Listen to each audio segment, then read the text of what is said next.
It's around 4:44 in the afternoon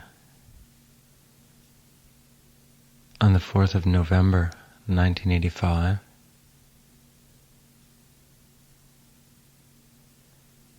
Today I'd like to talk with you about Dharma.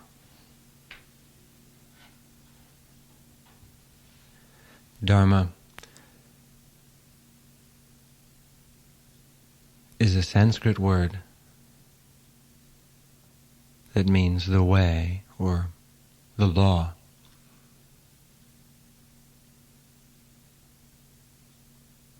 It has many other meanings. I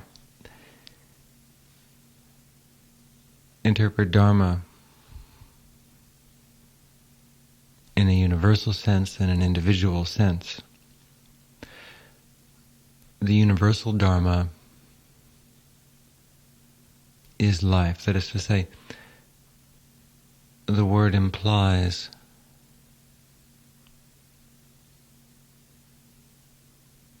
existence as it is. The earth rotating at an exact speed, the seasons changing each year in a proper succession, the sun rising in the east, setting in the west, molecules and atomic structures holding together by prescribed patterns. All of these actions, birth, growth, maturation, decay and death, and rebirth, all of the patterns of life, not simply the patterns themselves, but that which holds them together is Dharma. The universal Dharma is simply the way things are.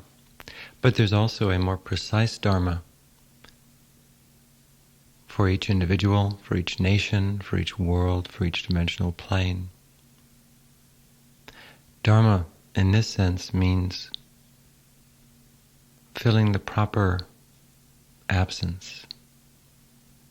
A door fits perfectly into a doorway. When you shake hands with somebody, the two hands unite perfectly.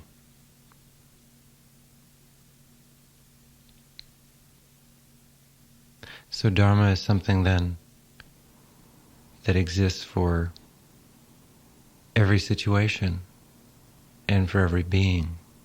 There's a Dharma for your life, a way it should be lived. There's a Dharma, an etiquette, you might say, for every situation that you're involved in. There's a Dharma for meditation and people who meditate. There's a Dharma for warriors and fighters. There's a Dharma for poets, a Dharma for accountants, a Dharma for lovers, a Dharma for the enlightened, a Dharma for criminals. For everyone there's a way to be. There's an ancient template which few people are very much in touch with. When your life is in harmony with your individual Dharma, or when the lives of those in a particular world, like our planet Earth, are in harmony with their world, then life is very beautiful. When harmony does not occur, that is to say, when the Dharma is not lived properly, then life is in a state of imbalance. There's little or no happiness.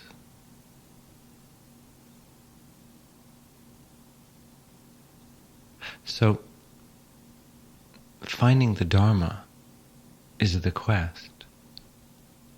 Living the Dharma is the challenge. What is your Dharma? Now, Dharma and karma, of course, are interrelated. Sometimes you'll hear a person say, well, that's your karma,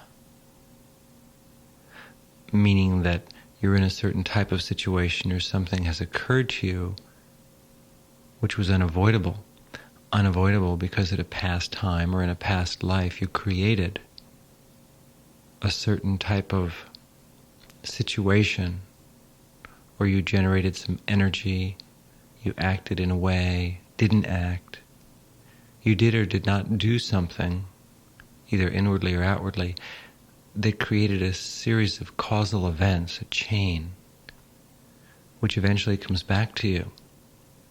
Dharma is different than karma. Karma is the law of cause and effect. You could say the dharma of karma is action and the result of action. But you can follow your dharma or not.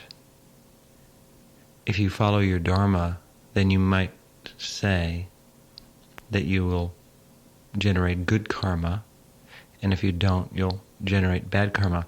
I personally think that's a sort of a simplistic way to look at it. From my point of view, dharma and karma are not really bound by good and bad, specifically. Those are abstract concepts of good and bad that vary from person to person and culture to culture. I see these things in a much more analytic way. So the Dharma is doing the proper thing, thinking the proper thought, feeling the proper feeling. Naturally, if you're like me, you're going to ask at some point, well, who thought all this up? Who says there's a proper thought, a proper feeling, a proper action? And I would think you might get kind of angry at the idea that if your life deviates from a certain course or form or etiquette, that it's going to be exceedingly painful, and that when it's in that proper balance, it'll be happy. Now, I suppose logically, once you find the way to lead your life and it makes you happy, it only makes sense just to do it. But I don't know about you, I'm an American. And we Americans, we feel restricted sometimes, even by things that are right. Good karma, in other words, can bind you too. Doing what's right can be a real pain if you do it all the time, because then you can get caught in the trap of thinking you're right and of doing what's right, which is really another ideation, another philosophical interpretation or way of seeing existence. So I am very sympathetic with the individual who feels that they're bound by Dharma, that it's frustrating. But let me give you a little piece of advice here. I better not say advice, because that immediately makes people uptight and they want to do the opposite. Let me make a vague recommendation. And my vague recommendation is that whether you like it or not, Dharma is there. And when you don't follow the Dharma, it hurts like hell, and life is miserable and nothing works out pleasantly. And when you do follow the Dharma, everything is perfection. Why the Dharma is there, how it got to be that way, no one can really say. Oh, there are theories, cosmological explanations, but they're just a lot of words. It just is. The same way a leaf is, a tree is, a person is. You can say, well, a leaf is because it came from a tree and it grew a certain way. You can say a person is, well, they grew a certain way and they evolved. But, that doesn't really explain anything, does it? It doesn't tell us why it really is. It just is a way of analyzing growth in time. And all these wonderful explanations only trap us into believing that that's all there is to it. In other words, you can look at a person and think of them in terms of what they are. A person is the way they appear to be. You know that people come from other people. People have sex and they produce little people. You know the evolution of the sperm and the ovum and how they form together to create a type of life. You know about the DNA and the RNA. You know about Sears and Roebuck and buying shoes for little kids. And you know about cotton candy and circuses and Disneyland and going to school and studying biology and going on your first date and boy, just getting a job and just trying to being sick and having the flu and having to sit around in bed and pain, and when someone doesn't love you or you don't get what you want and it's not working out, or there's just nothing exciting happening, nothing good is on TV ever. And you get all these notions and ideas about human life, and you look at a person and you figure, well, that's what a person is. A person is someone who grows a certain way, develops a certain way, is made up of certain things, has the types of experiences that all people do within certain variable limits, and you think that's what a person is, or a leaf, or a tree, or a frog, or Godzilla. Well, let me tell you, that's not it at all. Those are ideas, and they may or may not be true, but whether they are or not, to believe that that's all there is to life, and to think that that's all there is to a person or a leaf or a frog or Godzilla, is to not see existence, to miss almost everything. So Dharma then has a lot to do with perception. In order to perceive the proper Dharma for yourself or for any situation, you really need a handle on seeing. Seeing is a sense of availability. The cosmos is available to us in various ways, and we're available to the cosmos in various ways. So it's sort of a time-sharing program. Lend-lease. The Dharma must be apprehended. We're going to put up wanted posters. Wanted the Dharma. We're going to get it. We'll put it in every post office. We're going to get that sucker. We're going to offer a very big reward. We're going to find that Dharma. Then we're going to lock it up. We're going to have us a necktie party. I've never understood ties and neckties, but I suppose they're the Dharma of business. Anyway, let's get back to the Dharma here. Now hold it just a moment there, partner. You're talking about this Dharma. Now you all tell me about this Dharma. I want to know what good this Dharma going to do me when my cattle die, when the water dries up, and when my woman runs off with the camel that lives across the street. I heard of things that's kinky, but this is ridiculous. Now listen, partner, I want to know about this here Dharma. Now you're going to talk about it, buddy, or you're going to be in big trouble. I'll talk. I'll tell you all about the Dharma. You don't have to apply any force, and I'm sorry about your wife and the camel. But you may wonder at this point what's happening on this tape and whether it was truly worth the investment. Well, let's consider it for a moment. What is the Dharma of self-discovery? Okay, now let's get right into it and let's forget all the waffle talk. What is the Dharma of self-discovery? What is your Dharma? Well, your Dharma is to fill in the blank. Meditate, find yourself, pull your power together, get the hell out of this world, find that mystical doorway that leads into eternity, learn to meditate perfectly, learn to be humble and stop being such an egotistical prig, settle yourself down and smile more and frown less, learn to care more about others than you care about your sniveling, miserable old self. If your Dharma is self-discovery and psychic development, then you need to learn within certain constraints how to be perfect. Perfectly nice. Oh, we all house all heavens and hells within our navel chakras, I'm sure. I mean, it's all in there somewhere. But the real Dharma, the true way, is obscured. You may be familiar with the term Yuga, Y-U-G-A. Yuga is a measurement of time that they used, the ancient Indian philosophers used. And they say that there are 4 yugas in a cycle of creation. Yugas last millions and millions of years each. And in the first yuga, when the universe is first created, it's easiest to see and practice the Dharma.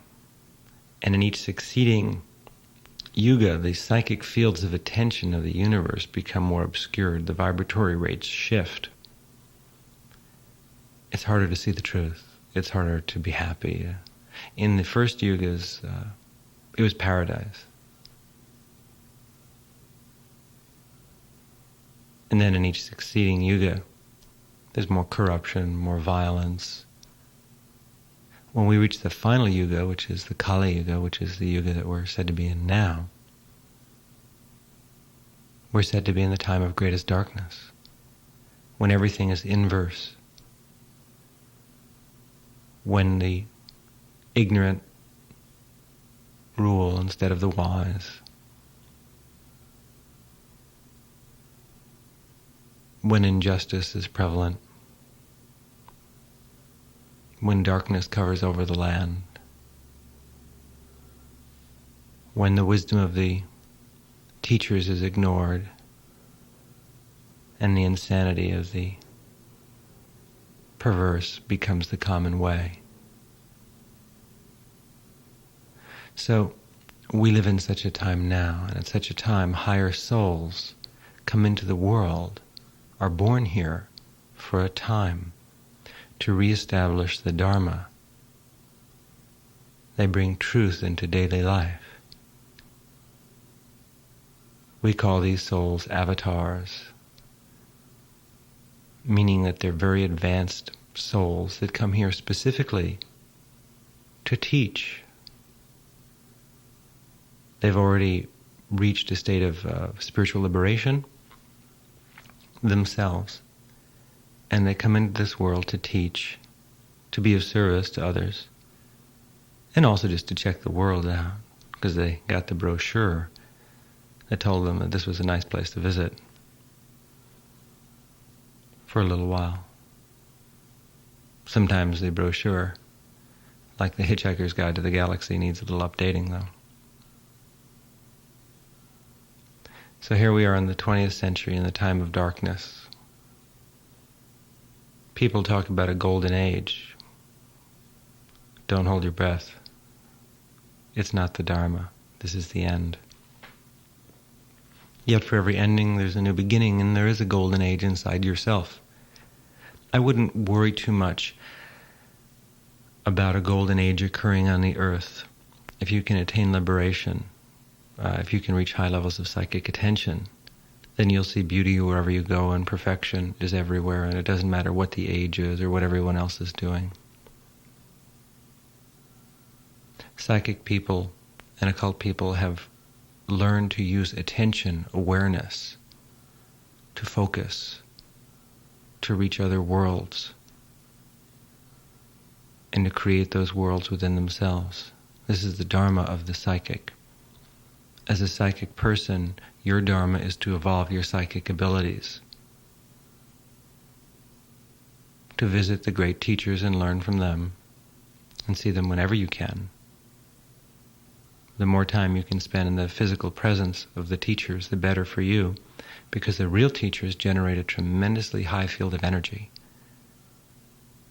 Whether they're giving a talk on psychic development or meditation or occultism or any of these things, or they're just playing, throwing a frisbee, going to a movie, going for a walk, doing their laundry, it doesn't matter. Their souls vibrate at very, very high rates. Their Dharma is to teach others. But the real psychic teaching, of course, is not done simply through conversation. It's done through the psyche. Being around that vibratory rate of a teacher changes a receptive individual whose Dharma it is to learn the psychic way.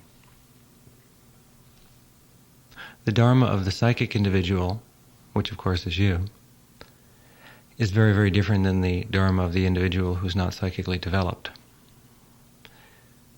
I'm really not going to spend much time talking about the individual Dharma of those who are not psychically developed. They obviously have a lot of things to grow through and work on, souls in earlier stages of development. So that's what they do. They get married and have babies and learn through experiences of relationships and families and careers. They go through hundreds and thousands of births and deaths, growing and evolving in each incarnation. But you reach a certain point where you've kind of worked out most of that. Oh, you still go through it again in each life, but it's pretty simplistic. Once you grow up a little bit and understand a little more of who and what you are, you realize that you're alone. The Dharma of psychic people is to be alone. You're by yourself and always have been.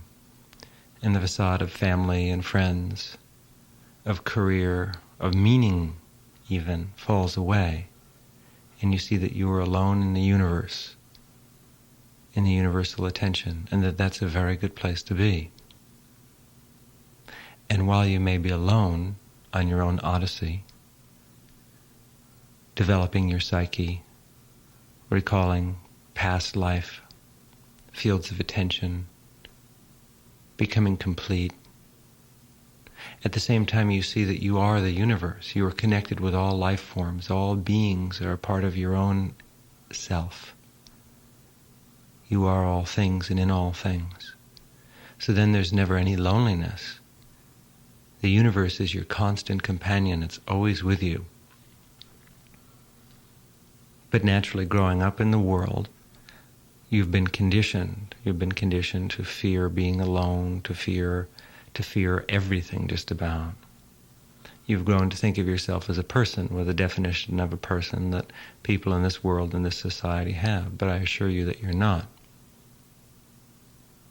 If you're listening to this tape, if you're drawn to the workshops that I do or others do in this area, then that automatically tells you that you have evolution. Your interest in these subjects tells you that you are an evolved being, and you need to remember that. It's nothing to be egotistical about. It's just a stage, a growth plane, a level in school. But still, you are what you are. And if you forget that, then you won't command some of the personal power you have that will enable you to follow what is the Dharma for you. The Dharma for yourself is to evolve, to develop your psychic abilities. That's what we do as psychic people. We develop ourselves, and we also help others do the same. We help the teachers with their work by helping them in any way we can and learning from them. If you're a student, if you're one who studies these arts. As a teacher, you teach, channel knowledge and experience, power, and you just exist in the world and vibrate, and just your presence in the world elevates the attention field of the world. You're not special. You're just useful, that's all.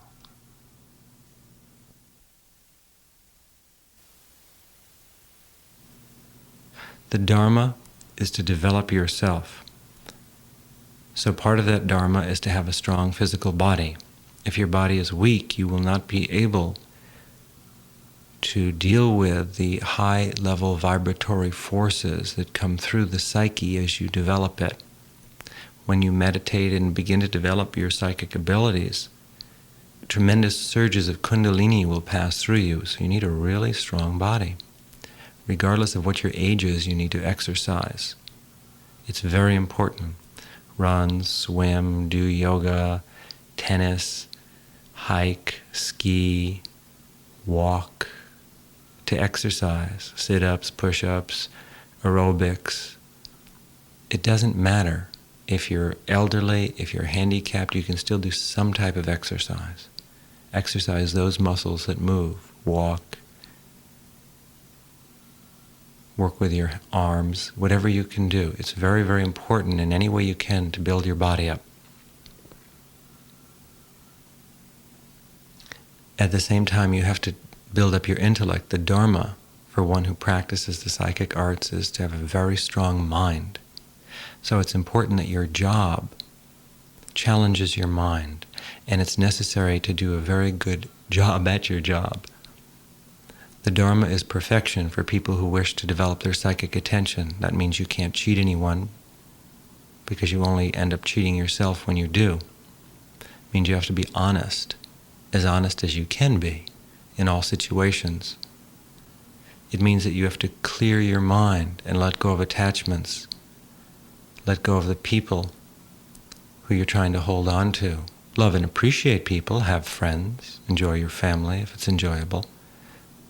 But no one should be in your thoughts. If a lot of people are in your thoughts during the day, then that of course tells you that you're heavily attached, or others are pushing their way psychically into you. You see, you're very receptive.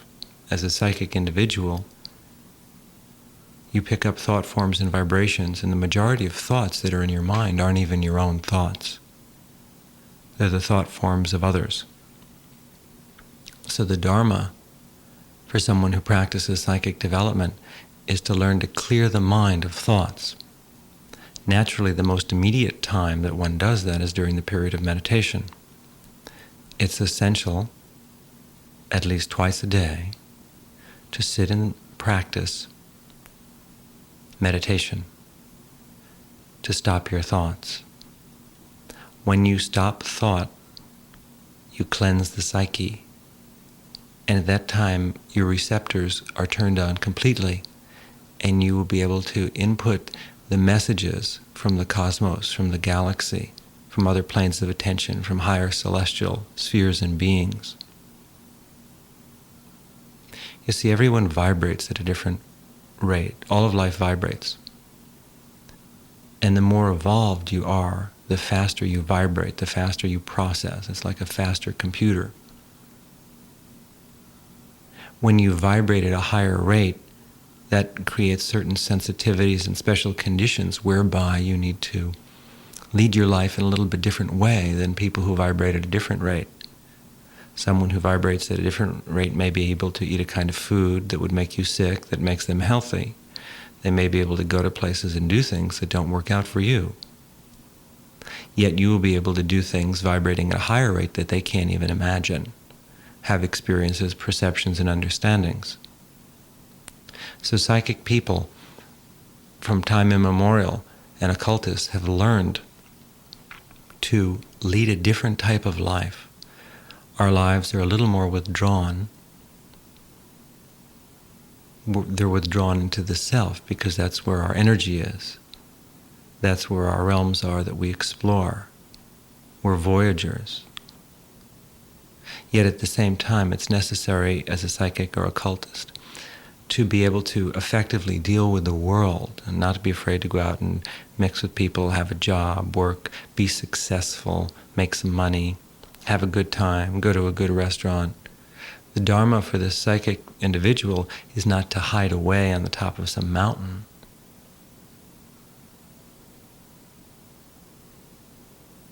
But to move back and forth between solitude and interaction with the multitude, yet always to preserve a sense of separativity from all others. Otherwise your psychic gifts won't work well. In other words, think of it as being an athlete.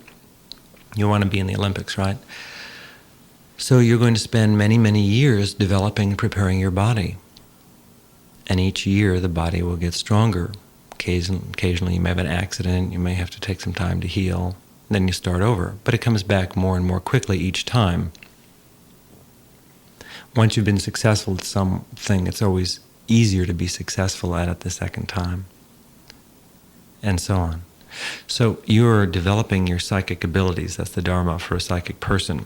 To not develop your psychic abilities, to ignore them, is adharma. It's against the Dharma. And that will cause you great pain and suffering. To not lead a life that is suitable for a person who vibrates at a higher level, a faster pace. To try and pretend that that world doesn't exist and that you're not part of it, to run away from it, to hide, will cause you tremendous pain and suffering. God has given you a gift, and that gift is your soul, which vibrates at a certain level.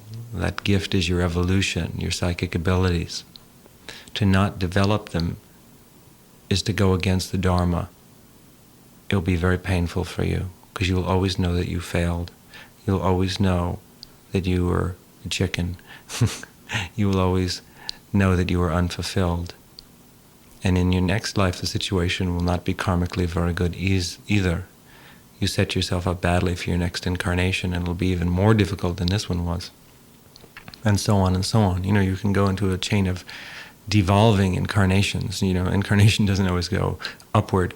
If you set up the karmic patterns badly, it might take hundreds of lifetimes to get back to a solid footing again. So it's most important to do it right in this life. Dharma is fun. It's easy.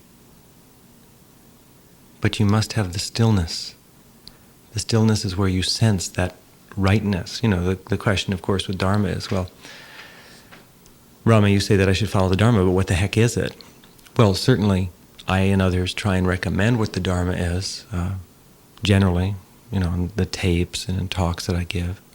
Mostly the way I teach it is, of course, just by vibrating at a very high rate. That's what real teachers all do. Real psychics. I'm a psychic. Seer, visionary, occultist, enlightened being, and beings like that, others, and others on the planet like myself. The way we really teach is through attention, by shifting your awareness. As I'm talking on this tape right now, I'm shifting your awareness. Naturally, I'm not bound by this little piece of celluloid that's zipping around inside your walk person or car, or tape player or stereo or whatever you're listening to this on. I can touch you right now from where I am. I'm outside of time. I really don't need. For example, let me show you something. Show you a little trick. It's not a trick per se. It's an advanced maneuver and attention. I'm going to transmit a block of attention to you right now. And if you listen to this tape again, of course, I'll transmit a different block of attention, or maybe the same one, who knows. But I want to show you something about psychic development here, the way it's really taught. So in a moment, this is what I'd like you to do. Needless to say, don't do this if you're driving in your car and listening. I'd like you to close your eyes and relax. Go ahead, close them. Close your eyes. Fermez les yeux. Close your eyes, baby. And relax. Stop the thoughts. Don't think about anything. Just listen to my voice for a moment, because it's going to stop in a second. I'm going to transmit something to you. I'd like you to focus on your third eye. That is to say, the third eye is between the eyebrows and slightly above. So just try and feel that area, okay? You might want to put your finger there for a moment and press down between the eyebrows and about an inch above, and then remove the finger just so you get a sense of where the area is. Now what I'm going to do right now is transmit something.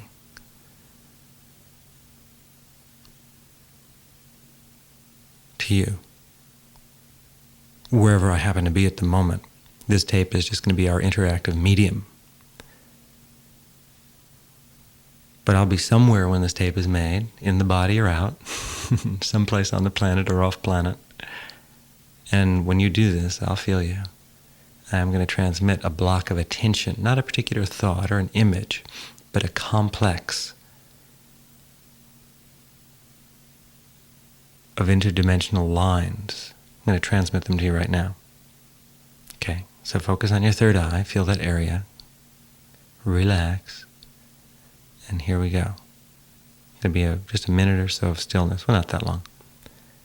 I'm going to process something very quickly from myself to you. Here we go. 1, 2, 3, zing. Go.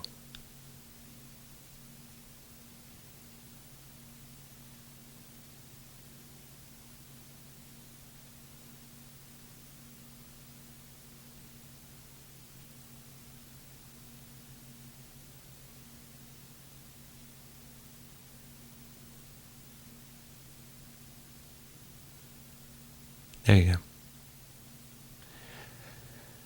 Relax, open your eyes, look at the nice world that we find ourselves in.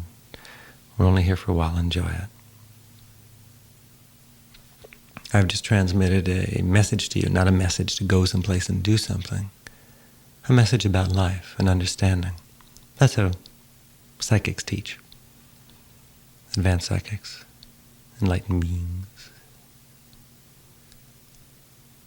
The way you really discover the Dharma is you have to learn to do this for yourself. That's what meditation is all about, sitting down and stopping your thoughts, practicing gazing and concentration and meditation exercises. As I outline at the seminars, or in these tapes, or in books, or as others do, or as you've discovered for yourself. The key is to sit down each day for about half an hour to an hour, twice at least. Twice is fine. And still your thoughts. Focus on your third eye or your navel center or heart center or any place you want, or no particular focus. Just open yourself to the cosmos. That's your time when you're cleansing your psyche, just like you take a shower every day and wash off your body. So people who are advanced have to wash their psyches every day, just like the athlete has to go out and work out for several hours a day. So it's necessary to cleanse the psyche, because the psyche is your tool. If you're dependent upon your car for your business, your car always has to be in good shape if you're a racing car driver. So in the same sense, if you're psychic, your psyche is most important. That is your tool, and you have to take care of it, and you have to make it stronger and stronger. So meditating is the Dharma for one who is psychically developed, and to meditate with more and more proficiency and love and abandon and discipline each day, each month, each year, to develop that psyche and make it strong as possible, so that when you die, it will be the kite that you will hook yourself onto that will fly you into other worlds. And you'll be able to take flights in this life too. You don't have to wait till death. The kite of knowledge and power that we fly on, that we fix ourselves to, is our psyche. So that's why the Dharma is to groom your life, to slowly perfect it over a period of years, to not get frustrated and feel you have to do it all in a week or two, to not be upset by little failures that you may have, but to be patient. The Dharma is patience for all of us in this field. We know that we live on a planet that's not very evolved. Most of the souls here are not advanced. So it's very uncomfortable, sometimes extremely painful. Psychic and occult people, spiritual people are always misunderstood. So we don't try and be understood. We don't tell people what we are or what we do. We're very quiet and inaccessible. We know each other and respect each other, even though our ways are slightly different. That's the Dharma, is to respect other people and the practices in what we call the arts. And we never interfere with each other. That is the code. The Dharma for people in the psychic and occult practices is to never interfere with each other. We never use our powers and abilities to do anything but advance each other. It's a mutual protection association. We never interfere with each other. We don't get mad at each other. And if we do, we quickly correct that, because it is never the Dharma to attack or injure a brother or sister in the practice. And whenever you're angry with someone as a psychic person, you develop and project a field of energy. As soon as you're mad at someone, you slam them with a wall of energy. As soon as you're jealous of someone, you slam them with a wall of energy. As soon as you focus on someone sexually and you desire them, you slam them with a wall of energy. So we don't go around desiring people all the time, because we're just slamming them with energy all the time. It's a waste of attention. That's not the Dharma for psychic people. The Dharma for psychic people is to feel sexual energy when they're having sex, but not all the time. It takes too much of your attention up, eats up too much memory in the CPU. Don't need it. Sexual energy is interesting. It's a very erratic kundalini. If you like sex, it's an interesting exchange of energies. It also causes a residual drop in energy. When you have sex, it requires a great deal of energy, of life force. It expends it. So a lot of psychic and occult and spiritual people do not have sex. Some do. They feel they have the energy to use. But even so, whenever you have sex with someone, you create a tremendously strong networking with that individual, a psychic bond that doesn't end when you get out of bed or off the floor or whatever.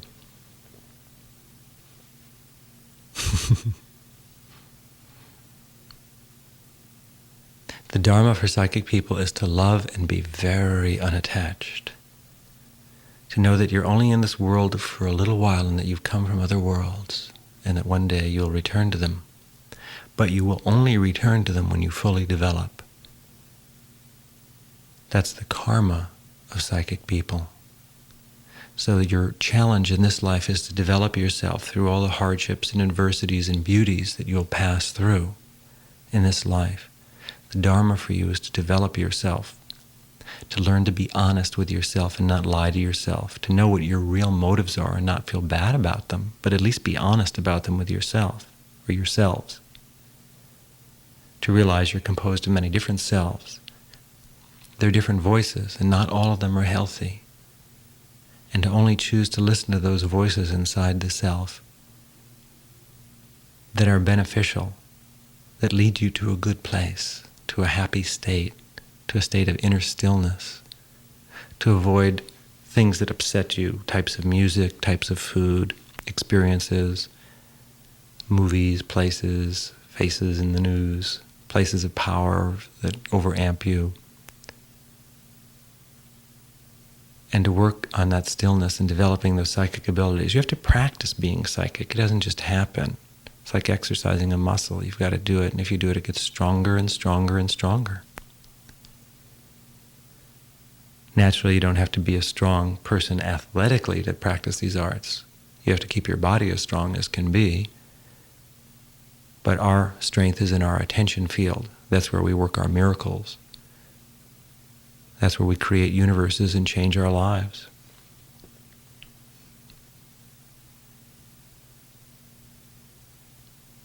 So the Dharma for a psychic person is to be psychic, to develop, to meditate, to be aware, to be kind, to be patient, and to know that you have a dark side and it has to be mastered. It's not bad. The dark side isn't bad. It's another part of us. But it has to be channeled in a useful way. You need to learn to be still, and all your answers will come from that stillness, and to try and spend time both alone and with other people who are psychically developed, with teachers when you can. They're not usually that available, because they spend a lot of time alone and just send out energy throughout the cosmos like stars shining, sending light in all directions. But to be with your friends in the arts, to be inaccessible and not let people inside you, in your psyche, to preserve your psychic integrity, and to be kind always. This is the Dharma for someone like yourself, of course.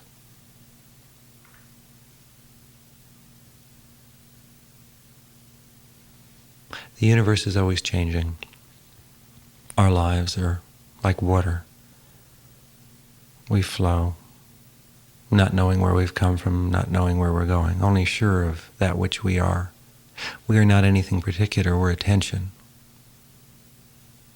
We're awareness.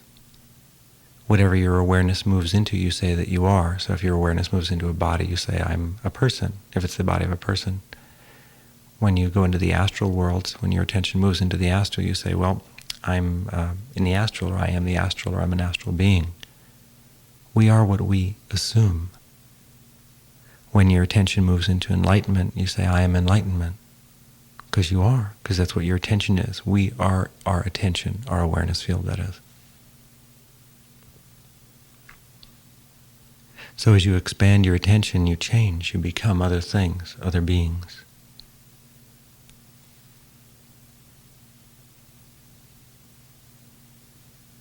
We are attention, endless, infinite, and perfect. So take the time to develop your psychic senses and your psychic being. That is your Dharma. And meditate upon Dharma. Ask yourself, what is right? What should I be doing? Not just in a moral sense. Dharma has nothing to do with the 10 Commandments. It means doing that which comes naturally and spontaneously. But in order to know that, you must cleanse and purify the psyche through psychic development, meditation, selfless giving, and having fun, and learning to store and conserve energy so you can reach those other worlds right here and now in this life. And so that after this life you can journey again to your home, back to the world from whence you came. That's the Dharma for higher psychic beings.